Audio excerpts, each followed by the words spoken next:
You ain't nothing but a hound dog, you're crying all the time. You ain't nothing but a hound dog, crying all the time. Well, you ain't never caught a rabbit and you ain't no friend of mine. Well, they said you was high class, well, that was just a lie. Yeah, they said you was high class, well, that was just a lie. Yeah, you ain't never caught a rabbit and you ain't no friend of mine.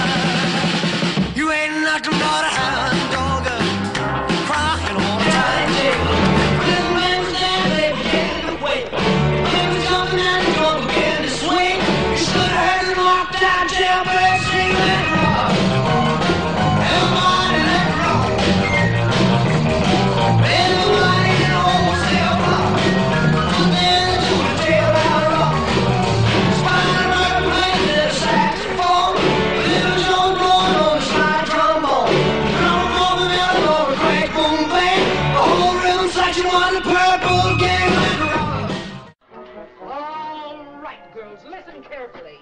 This is the wrapping department. Yes, ma'am. Now, the candy will pass by on this conveyor belt and continue into the next room where the girls will pack it. Now, your job is to take each piece of candy and wrap it in one of these papers and then put it back on the belt. You understand? Yes, sir. Yes, ma'am.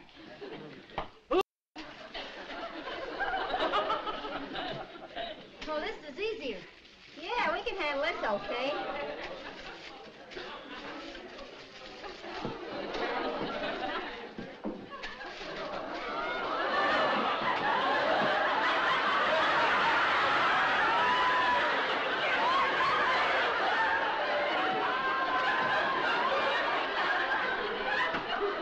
Listen, Ethel, I think this... I think we're fighting a losing game. I think we're fighting a losing game. I think we're fighting a losing game.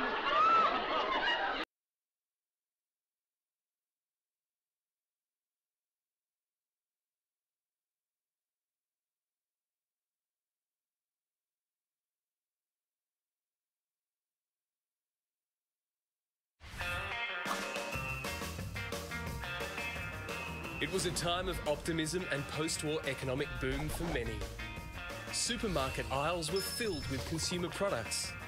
Advertising and glossy magazines told people what to buy and made them want to buy it. Movie stars filled the silver screen, giving rise to celebrity culture, and the youth fought for freedom. Out of this new popular culture, pop art was born. Its subjects were celebrities, comics, cans, condiments and cuisine. Its style was flat, colourful, graphic and commercial-like. Pop art was...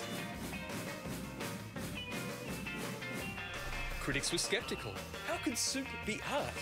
But pop artists were referencing the world in which people actually lived. And as Andy Warhol put it, everything is art. In the UK, Richard Hamilton was amongst the first to reference pop culture using cutouts from American magazines. He was followed by Peter Blake and David Hockney. Together, they celebrated and questioned all things American. Over in the land of the free, however, pop art was a reaction to the introverted nature of abstract expressionism. By filling their canvases with flags, targets and tyres, Robert Rauschenberg and Jasper Johns paved the way. Then, Andy Warhol burst onto the scene with his screen prints, taking reign as the king of pop. Roy Lichtenstein turned comic books into high art, and Claes Oldenburg turned toilets into cushions.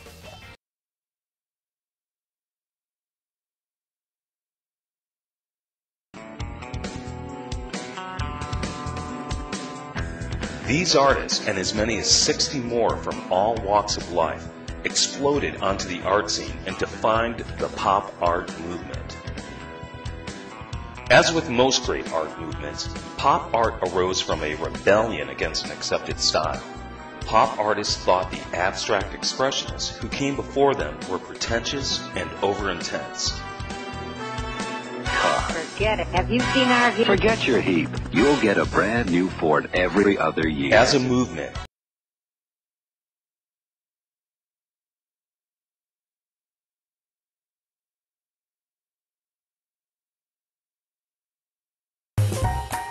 This is Richard Hamilton's collage. Just what is it about modern homes that makes them so different, so appealing? Put together in 1956 for an exhibition in London. And it really contains all the elements that were to come to define pop art, in its appropriating different bits of American popular culture. So maybe we'll go through it and see what we have. In the background we have a romance painting on the wall from the kind of comic books that Lichtenstein was later to take his images from. To the left of the painting we have this lady vacuuming her stairs, referencing the advertisements that were all over the place at the time. The lampshade at the back is the badge of the Ford car. The scene out of the window is a movie poster for the jazz singer, one of the first talkies in Hollywood, and maybe a reference to the unresolved civil rights issues in 1956. On the ground of the living room we have this sort of speckled carpet, which must be a reference to the abstract expressionists, the movement that immediately preceded pop art and pop art existed in opposition to. In terms of more technical developments, we have a television in the background, we have a tape recorder in the foreground, and very incongruously a tin of ham on the table. And in the middle of all this nonsense and visual noise, we have a very pumped up bodybuilder with an oversized lollipop that says pop on it, and a sort of burlesque dancer wearing a hat. And what I love about this is that it shows pop art at its best, which is when it's making satirical comments on consumerist society. Now, I think what Richard Hamilton was saying, Richard Hamilton, the Brit, was saying, look at these American consumers, look at what it is they value in their homes. Isn't it really all rather absurd?